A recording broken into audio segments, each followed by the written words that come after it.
Junior NTR ని రాజకీయంగా YCP party వాడుకుంటుందా? ఇప్పుడు సిచ్యువేషన్ చూస్తుంటే కొంచెం ఇంచుమించు అలాగే కనిపిస్తుందని చెప్పేసి చాలా మంది మాట్లాడడం జరుగుతుంది. రీజన్ ఏంటంటే జూనియర్ ఎన్టీఆర్ గారిని ఆయన తల్లి గారిని ఏదో దుర్భాష ఆడేస్తున్నారు ఒక ఎమ్మెల్యే అని చెప్పేసి జూనియర్ ఎన్టీఆర్ గారి అభిమానులంతా కూడా ఆయన ఇంటి ముందుకు వెళ్ళి ధర్నాలు చేయడం అయితే జరిగింది.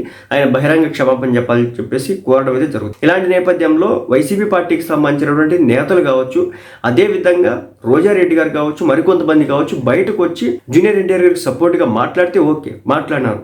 మళ్ళీ దీంట్లోకి జూనియర్ ఎన్టీఆర్ ని రాజకీయాల్లోకి లాగొద్దు, ఎవరు లాగలేదు. కానీ అదే విధంగా చెప్పే మాట ఏంటంటే జూనియర్ ఎన్టీఆర్ ని రాజకీయాల కోసం అని చెప్పేసి తొక్కేస్తున్నారు, అదేవిధంగా సినిమాలు కూడా ఆడలేకుండా తొక్కేస్తున్నారు అని చెప్పేసి ఒక రకమైన ప్రోపగాండా సృష్టించే ప్రయత్నం చేసింది. ఇక్కడ తాగట్లేదు. అందరి దగ్గరికి ఎవరైతే కొంతమంది వైసీపీ పార్టీ సానుభూతి పరుల దగ్గరికి వెళ్ళి నేను కూడా జూనియర్ ఎన్టీఆర్ అభిమానిని, నేను వైసీపీ పార్టీ కార్యకర్తని, లేదంటే జగన్ గారి అభిమానిని, నేను మ్యూచువల్ ఫ్యాన్ ని, సో మా నాయకుడిని మేము అభిమానించినటువంటి హీరోని ఈ విధంగా దుర్భాషలాడించడం టీడీపీకి తగునా, టీడీపీ పార్టీ నాయకుడికి తగునా అంటూ సానుభూతి మాటలు మాట్లాడేదే జరుగుతుంది. ఎంత విషయం గుర్తుపెట్టుకోవాలా, చంద్రబాబు నాయుడు గారిని అవమానించి కన్నీళ్లు పెట్టించిన రోజున అదే కుటుంబానికి సంబంధించిన జూనియర్ ఎన్టీఆర్ గారు బయటకు వచ్చి ఏదో మాట్లాడినాడు. ఎంత గట్టిగా మాట్లాడినది పక్కన పెడదు, అట్లీస్ట్ నోరు విప్పినాడు.